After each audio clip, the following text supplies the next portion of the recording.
Assalamualaikum warahmatullahi wabarakatuh. Bismillahirrahmanirrahim. Nahmaduka ya ghafuru ya syakuru. Mashalli wa sallim barik ala sayyidina maulana Muhammadin wa ala alihi wa sahbihi asma'in nama ba'du.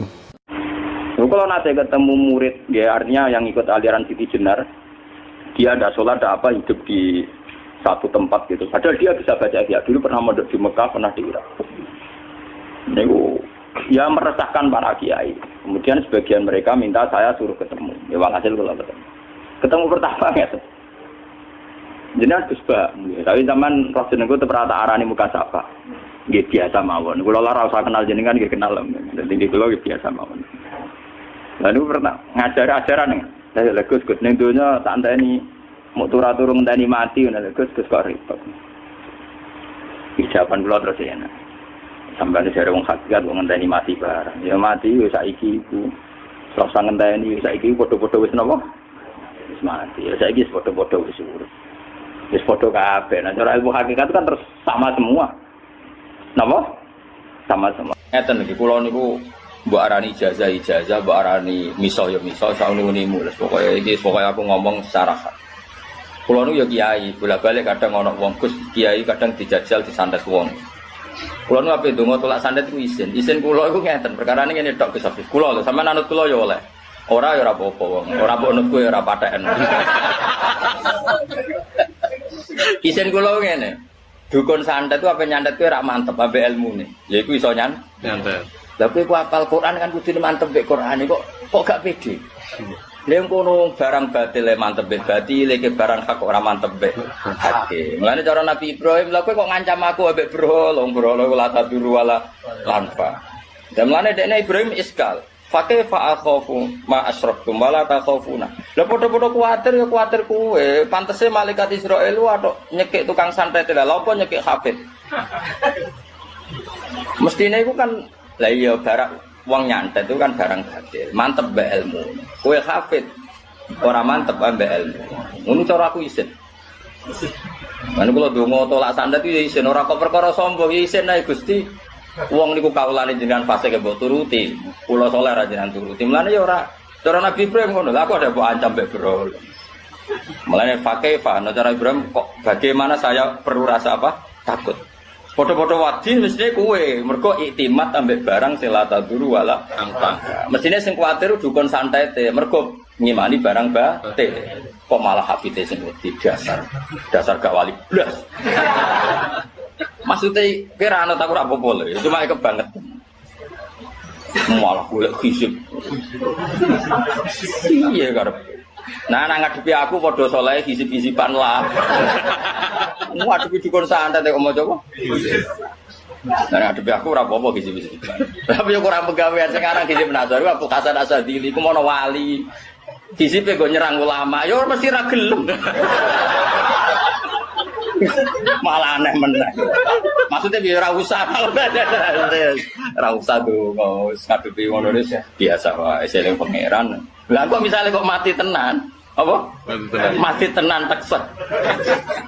Disantet, kowe mati tenan ya mati takoki pangeran apa kok mati? Iki jenengan kersano mati.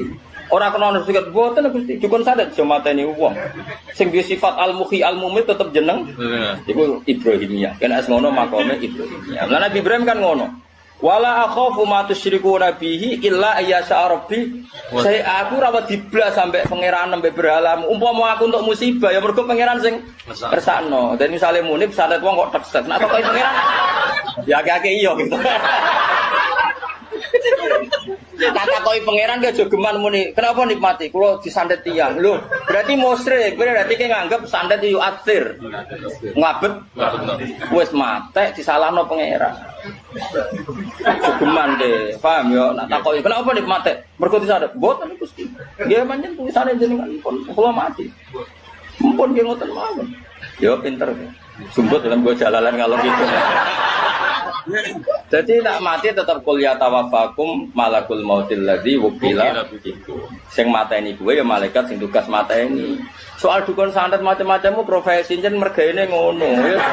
Wis keben. Lah aku tahu lho Mas, sampai ngaji ning ujian dibisiki mbek panitia. Gus mengke ngapunten biasane wonten kiai dijajal ngene-ngene. Ayo meninggal. Aku pe donga iku isin, ajane ya ora ngerti. Tapi pe donga iku luwih isin mek pangeran. Maksudnya isin ora kok perkara to isin. Ya mosok pangeran tak terang no pentingnya nglindungi ulama itu kok wong cerdas ora perlu diterangno kok pangeran diterang. Akhirnya kula mulang, Bu. Yo pede wae. Yo urip nganti iki. Sampai panitia ini, Pak. Jenengan macano rekor. Tapi biasa wae maksudnya. Bocor aku pas mangkel malah tak lawan tenang, tapi aku wong atine apik. Ora wati.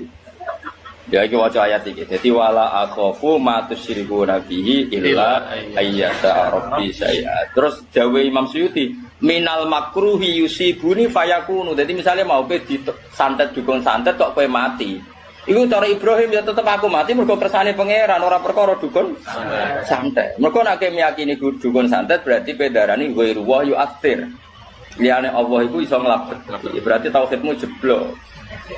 Dadi wis kalah keok tauhide jeblok. Dadi nek takoki muni santai. Napa mati iki payahe Gus. Syukur-syukur jawab mene apa mati kangen jenengan. Wah.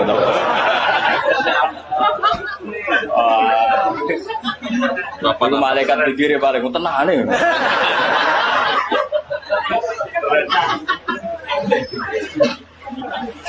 Jadi jelas ya. Jadi makom Ibrahimiyah dia, aku nggak pernah takut sama kalian. Kalaupun saya kena sesuatu yang buruk, mergo yasha Rabbi saya. Jelas ya, apa? Karena dikehendaki Allah. Enak dong ngaji yo. Yo clear yo. Yo clear yo. Yo dadi misale kowe krungu kabar bocah ngaji Jalalain kok mati kena santet, ki aja darani kena santet yo pancen wayahe mati. Sing mateni sapa ya Allah Subhanahu wa taala. Lah ning ndi yo neraka apa ora ya ora roh pokoke mati. Aja kok takon terus moro ndi bar mati. Ora roh nek iku gak swarga. Mantap. Ya jelas Nabi kenapa wala akhafu ma tusyriku nabihi illa ayyasha. Kalau waca tafsir ya, karena ini penting sekali. Masalah tenan pancen. Jadi ayat iki kula niku paham mulai nggih pokoke mulai latihan ngalim paham. Semenjak iku aku iso nglakoni tenan. Maksudnya iso nglakoni iku nek ape donga tolak sandet iku isin tenan. Kulo duwe donga wakil itu. Dijam nasor duwe ya. Macam-macam mbek aku. Tak waca brewakmu ilang.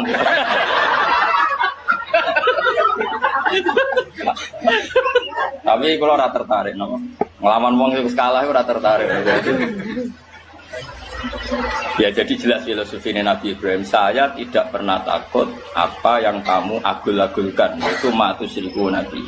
Kalaupun nyatanya saya nanti kena makruh sesuatu yang tidak saya senangi, itu karena yasha Rabbi saya. Kalau di sini kasihan ya illa ayyasha Rabbi saya. Minal makruhi yusibuni fayakunu. Jadi kalau saya nanti kena sesuatu yang al-makruh yang tidak saya suka, ya karena masyiatullah, bukan karena aktivitas dukun santet. Jelas ya? Enak toh? Ya, dan mana ana kiai mati sing jare disantet wong, kowe nak aja geman di keyakinan ngono. Iku tau hitam jeblok. Kenapa kiaimu mati? Nggih mati mawon. Napa? Kenapa ya jeneng ajale telas. Mumpun kan selesai kan? Enak toh?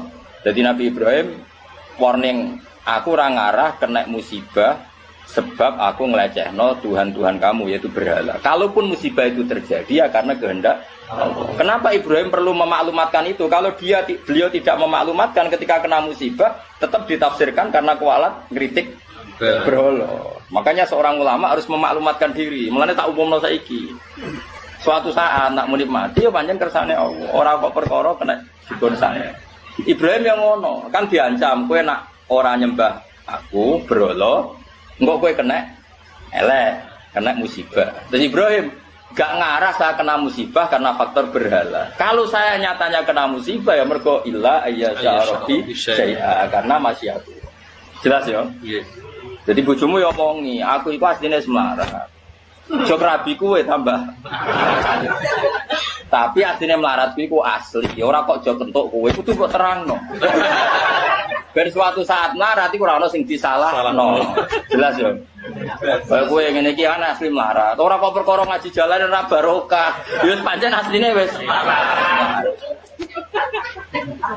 Dadi apa-apa kudu dikonfirmasi ben apa? Jelas. Ya jelas ya. Bae bodoh ku ya ora salah gurune. Ngono, aku jute ngaji debat tetep bodoh. Bodoh iku wis asli. Langi-langi barang asli ku angel.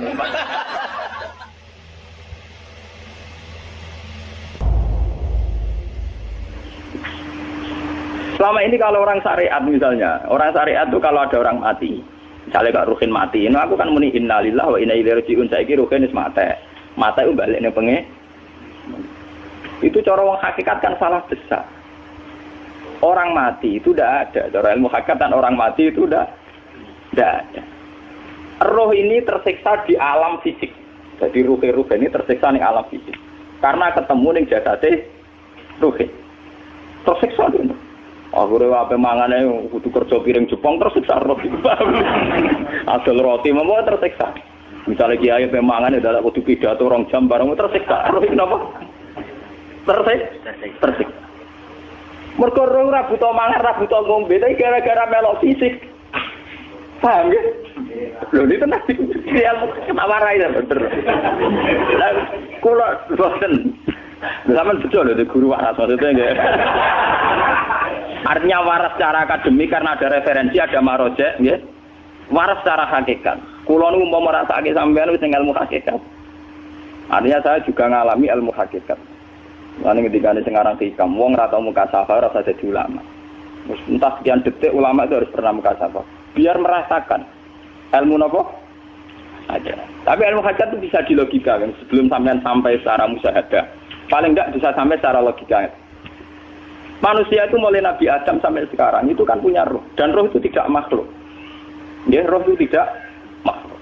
Ketika roh itu diletakkan di jasad, dia itu tersiksa. Karena ketika dia ke jasad fisik, namanya mengalami keterpisahan dengan yang abadi. Dia ini jasad fisik, tersiksa. Karena dia harus di alam yang kasat mata, alam mulki. Tersiksa.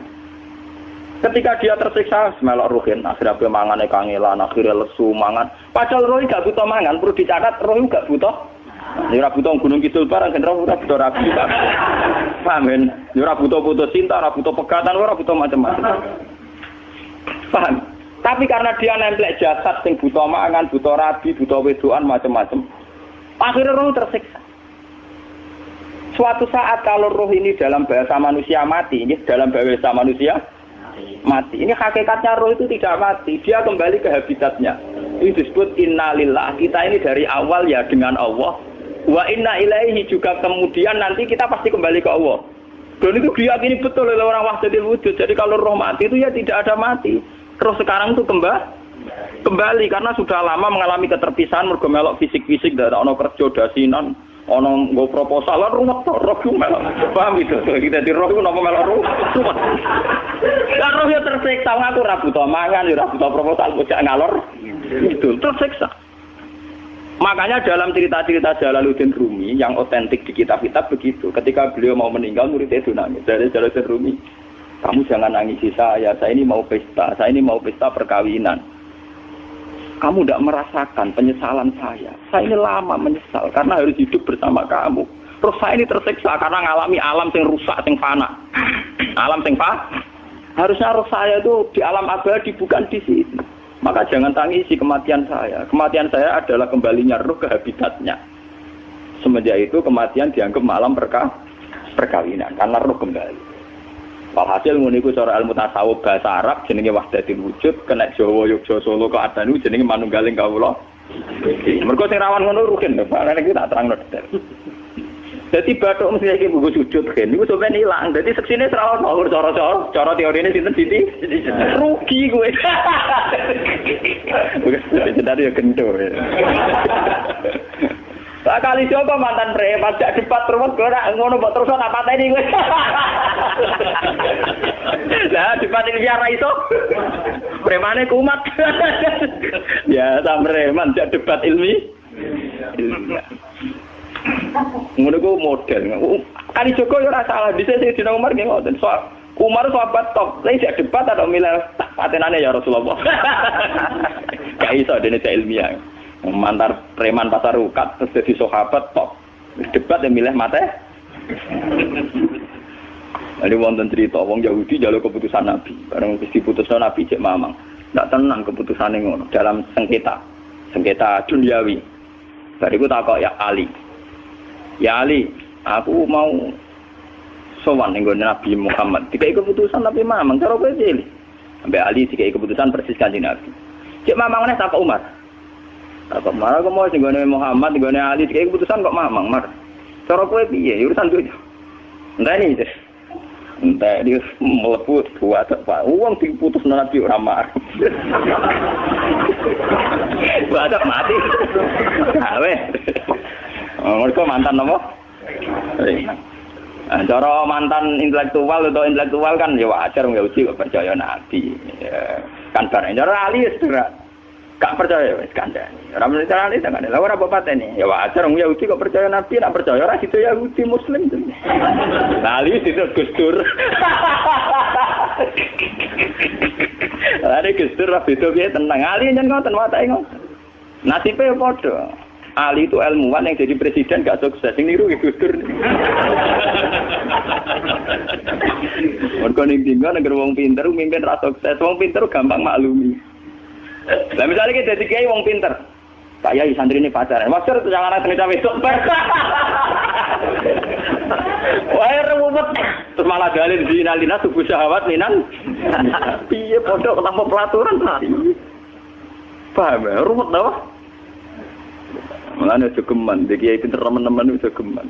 Sing biasa wae ana syariate sithik-sithik. Sing gamane ana santri pacaran tersinggung, ana santri nakal tersinggung, sing ana rasane lha donya ana napa? Jadi nak guru kula nu urusan ilmu semi hakikat. Mulane mon ngene. Sehingga kayak Siti Jenar, cara pandang Siti Jenar itu masuk betul ning gone pemikiran para santrinya. Kados Ki Ageng Pengging, siapa masuk betul karena masuk akal. Cara mereka napa? Betapa tidak ada artinya fisik ini. Nah, kalau semua fisik ini tidak ada artinya, kemudian yang ada artinya itu roh, perjalanan apa? Perjalanan roh, sehingga diartikan inna lillah wa inna ilaihi raji'un. Inna sholati wa nusuki wa mahyaya wa mamati ku lillah. Lah kemudian sekarang sampean tak tanya misalnya, ini latihan ilmu hakikat. Wa mahyaya lan penguripan ingsun. Kalau ingsun itu artinya fisik atau jasad, itu keliru besar karena jasad tidak pernah hidup. Yang hidup itu roh. Paham ya? Sekarang artinya wama mati itu apa? Kematian ingsun. Kalau roh itu tidak pernah mati, berarti kematian roh adalah keterpisahan dengan yang agung atau yang abadi. Dan semuanya itu lillahi rabbil alamin. Sehingga mereka mengatakan kematian itu satu pesta. Mulane kados Bilal ditakoki, ya Bilal, ketika murid-muridnya nangis bergape mati, ya Bilal ge seneng ae. Godan nalqal akhibah Muhammad dan wa khisbah. Ya nak mati malah seneng loh ketemu kekasihku. Sebab itu kematian tidak pernah jadi problem bagi mereka sing soleh, sing menembus ilmu hakikat. Paham? Tapi ilmu hakikat kayak ini itu yang diyakini Siti Jenar, diyakini Jalaluddin Rumi, diyakini para wali-wali wahdatul wujud. Dulu Syekh Husain Sinten Al-Halal. Itu kemudian melahirkan prahara syariat. Prahara apa? Syariat. Sebab itu Wali Songo, oke Siti Jenar benar dalam filosofinya, tapi harus dibunuh. Karena menjadi prahara syariat. Sama dengan yang dikatakan Nabi itu benar, tapi menjadi prahara syariat. Akhirnya disomasi oleh Umar radhiyallahu anhu. Jadi sebetulnya sama, pola-pola ceritanya sama. Intinya sebuah ilmu hakikat harus dikawal napa? Syariat. Nggih kula bolak-balik, contoh paling gampang wit pisang. Wong nak mangan gedang kulitnya tetap dibuat. Tapi umpama gedang dari awal ora usah kulit, ra sido dadi gedang. Paham nggih? Meskipun kon ape dipangan ya dibuat.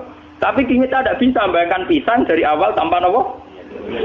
Mbah kekeringan, mbah bosok, mbah ra sido dadi napa? Pisang.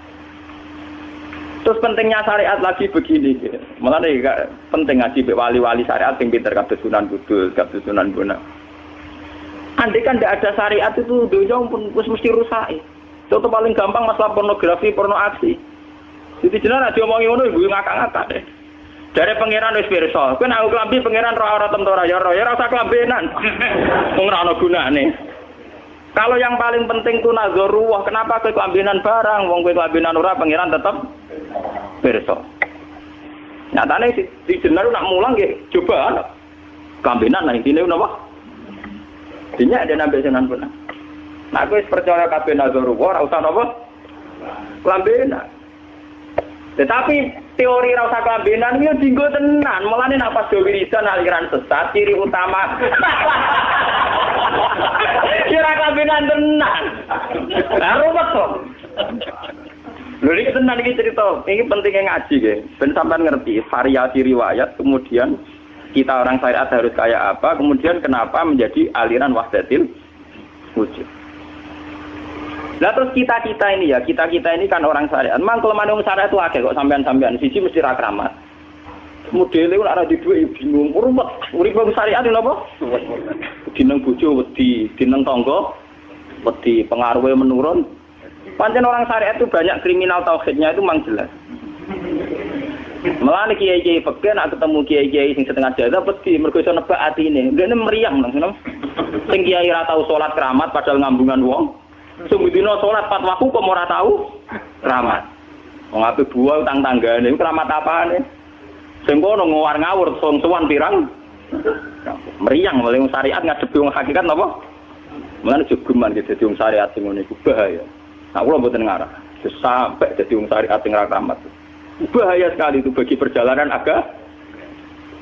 Kalau sering ketemu kiai-kiai yang terkenal keramat, terkenal keramat di juaduk tiang-tiang hakikat.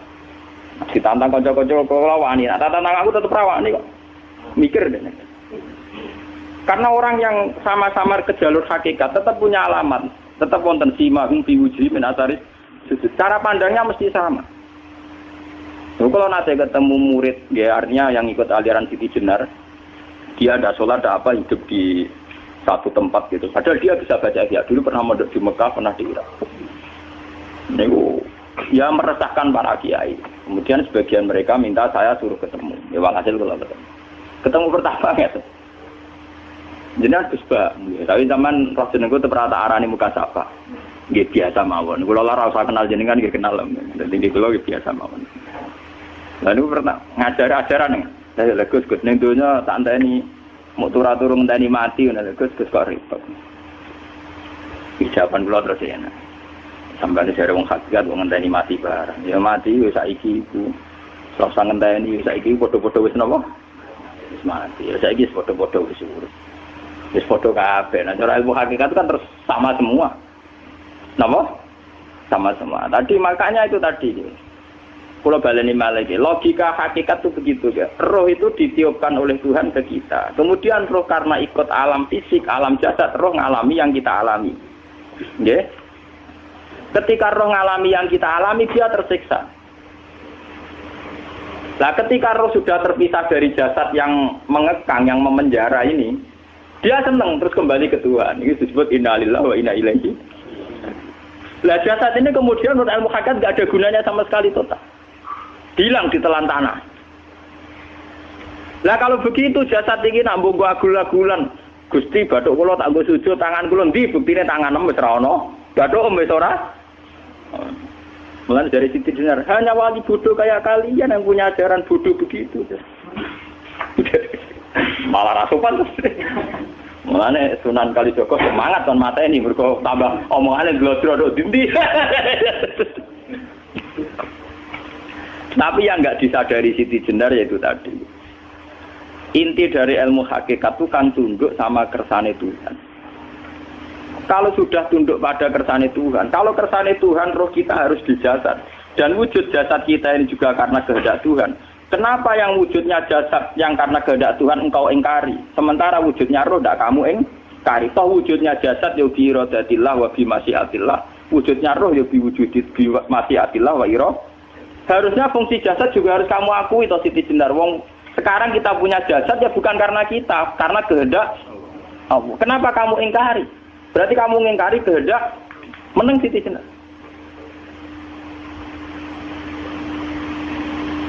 Makanya hakikat yang pertama Semi itu pasti khayal. Lah Siti Jenar itu hakikatnya baru yang sampai khayal itu.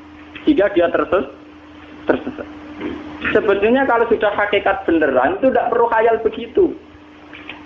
Artinya tidak perlu khayal jasad kita sing senajan ora ana gunane ini. Tetap piye wae wujudnya karena kehendak Allah. Juga kita harus terima.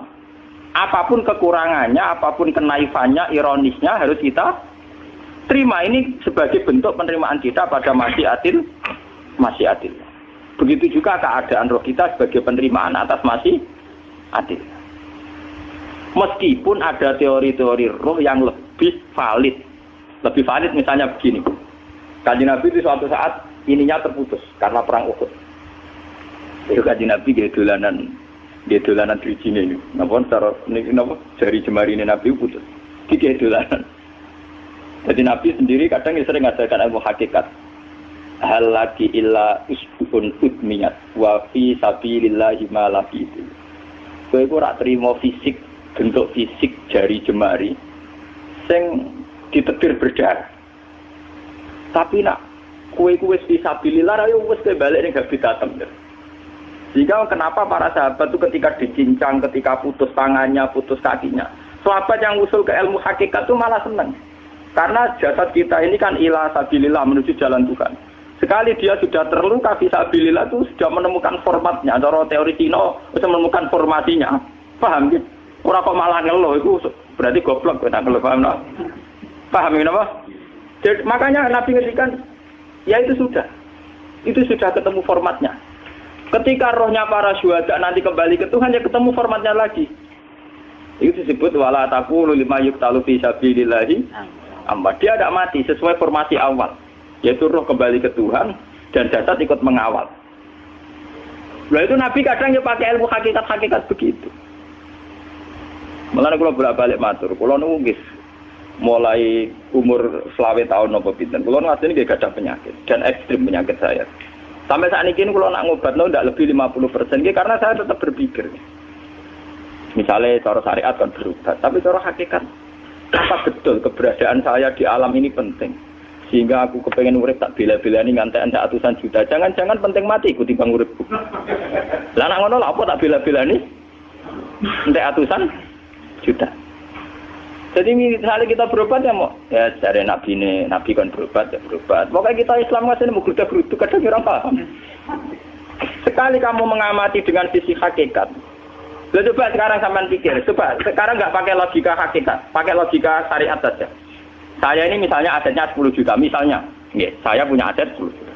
Tapi misalnya aku rugi nawan atau dipengaruhi di masa depan soalnya, kalau kulo kan soalnya cara teori di masa misalnya kulo ruhin, artinya kere di duit 10 juta aset. Tujuan saya sembuh kan supaya aku iso sembuh sehat, engkau iso kerja untuk anak.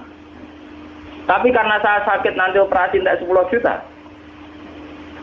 Operasi tidak 10 juta. Wong aku repair mesti iso marisi anak. Apa meneh nak duit 10 juta tak ada gue berobat malah jelas ra iso marisi.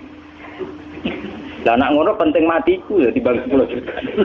Karwan iso diwaris langsung. Sementara anak aku mari dibiayai 10 juta, orang mesti mari 10 juta mesti entek. Artinya tidak ada jaminan kalau berobat itu secara visi ke depan lebih baik. Soalnya malah ngentekno donya enggak jelas akibat positifnya. Misalnya tetap lumpuh duit entek. Teori loh, Bapak artinya apa?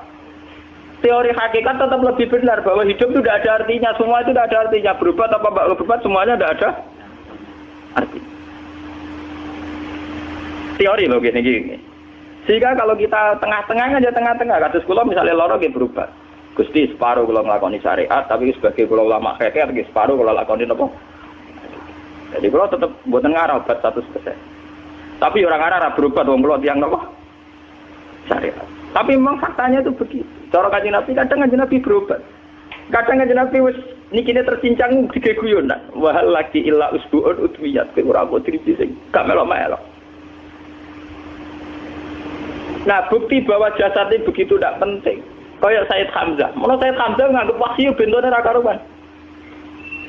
Kalau teori Siti Jenar itu benar, teori Jalaluddin Rumi benar teorinya lho, ora kok ra salate lho, maksudnya kok nganut ra salate. Benar cara analisis roh. Ketika Sayyid Hamzah dinyatakan mati oleh manusia, oleh hukum manusia dinyatakan mati karena dia sudah tidak bergerak. Dalam teori hakikat kan rohnya Sayyid Hamzah sudah fi khawasili tuyurin khudrin. Rohnya sudah diambil Tuhan, tidak mati. Paham ya? Ketika rohnya Sayyid Hamzah sudah diambil, jasad ini sudah tidak punya rasa. Sekarang secara syariat kasat mata kita tahu, wong jasad nak diinfus, disayat-sayat dioperasi orang ora krasa. Apa meneh saiki ruhe wis bisa.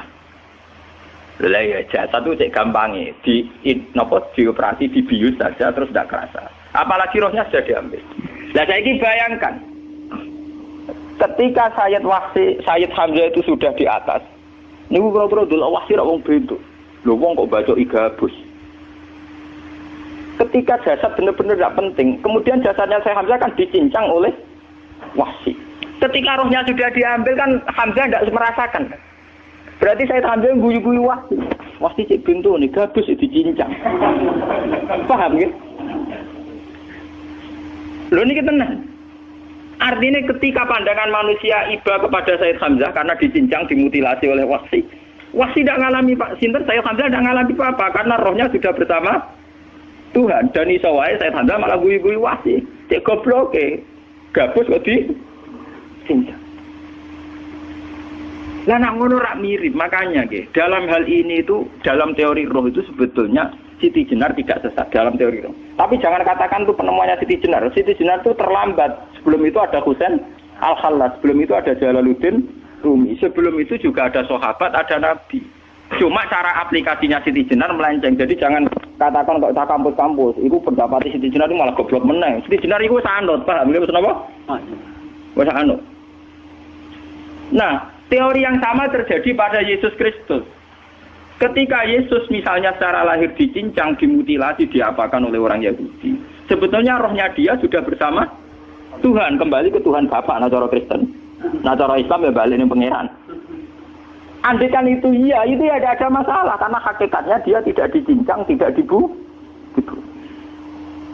Andaikan iya, tentu menurut Islam yang dibunuh Yudas atau siapa itu yang masuk bialah. Tapi sama sebetulnya teorinya sama. Kalaupun iya ada masalah. Oke, kalau misalnya Nabi Isa karena ada kontroversi menyangkut dia atau Yudas. Sekarang yang Zakaria dan ya. Zakaria itu dicincang betul oleh orang Yahudi, matinya dimutilasi. Tapi dia tidak apa-apa. Karena ketika beliau dicincang, rohnya sudah diambil. Ini rumah tenan kan, bener untuk kendel mati paham kan ya. Jadi maksudnya ini kalau ajari, nak mati itu tidak problem. Ya ini kalau urip mati loh.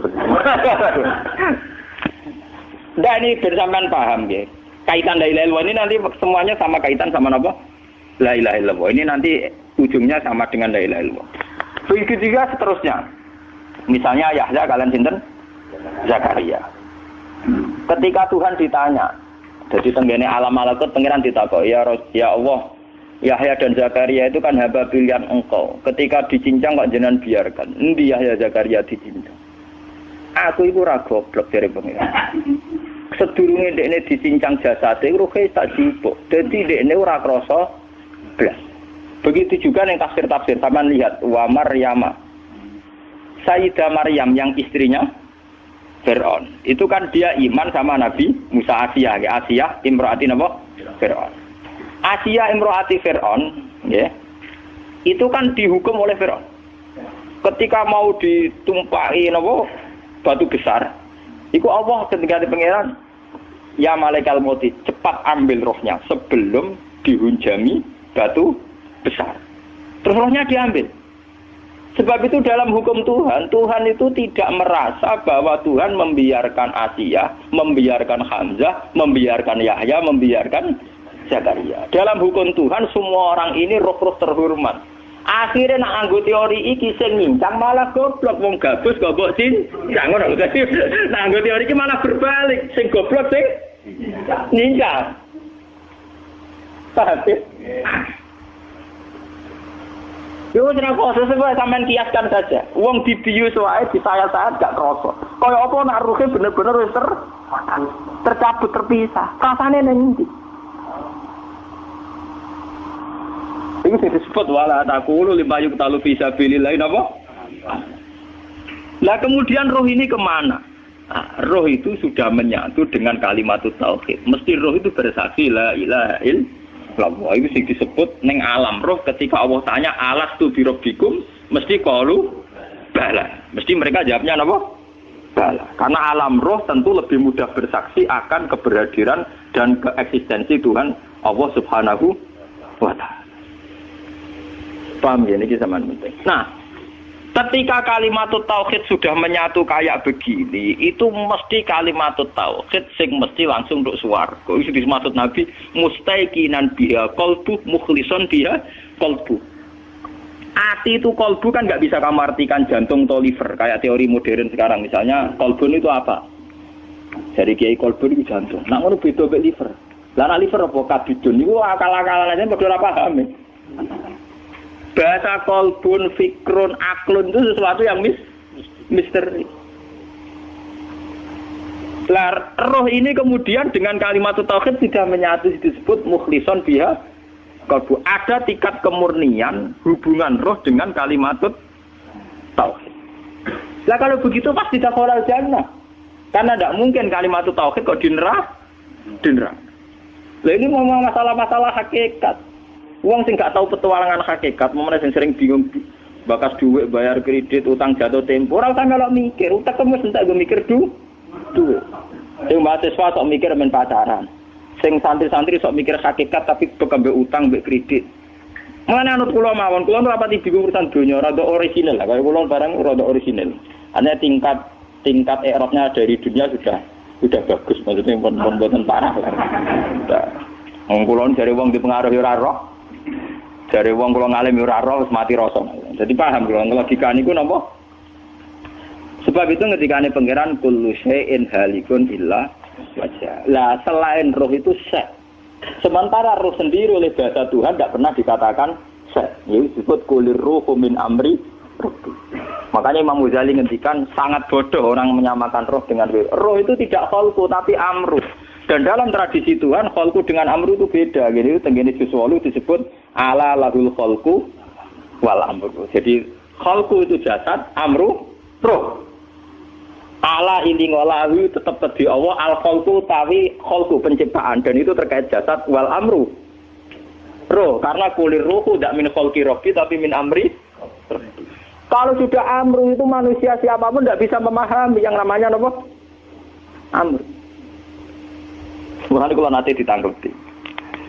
Mulane kula nu syukur, bae kula ulama sing rada ngawur lah, wae kula mantep disang Kanjeng Nabi. Mergo sing paham Kanjeng Nabi zaman akhir termasuk kula, jelas termasuk kula. Kula tak angen-angen. Kula kan sering maca Abu Yazid Al-Bustami ketika petualangan ning alam malakut ning langit dolanan. Tak angen-angen yo. Pancen nek ning alam roh mungkin sedanten. Kados Kanjeng Nabi Isra Mi'raj, nanti ketemu Nabi Musa, Nabi Ibrahim, Nabi Isa memang enggak ada masalah. Kalau alam roh sekarang pun siapa saja yang mukasyafah bisa ketemu Nabi Muhammad, Nabi Isa, karena alam roh enggak ada batas. Enggak ada batas waktu, enggak ada batas apa-apa. Sudah melintasi ruang dan waktu. Alam fisik sing ruwet. Engko ruhen mlebu jendela wis ra iso, alam fisikku gampang. Kalau obor wis ra iso. Paham ya? Dene alam roh itu melintasi batas ruang dan lah itu ada penyair dari India. Dia iman be Nabi Muhammad perkara ini sederhana. Nabi Idris yo nabi, tapi rumangsaku wong egois. Mergo teng cerita-cerita kan Nabi Idris itu kepengin roh swarga. Bareng mbek pangeran didono neraka ampun-ampun dono swarga. Perjanjian mbek pangeran iki cerita lho teng kitab-kitab kuno. Syaratnya sitok terus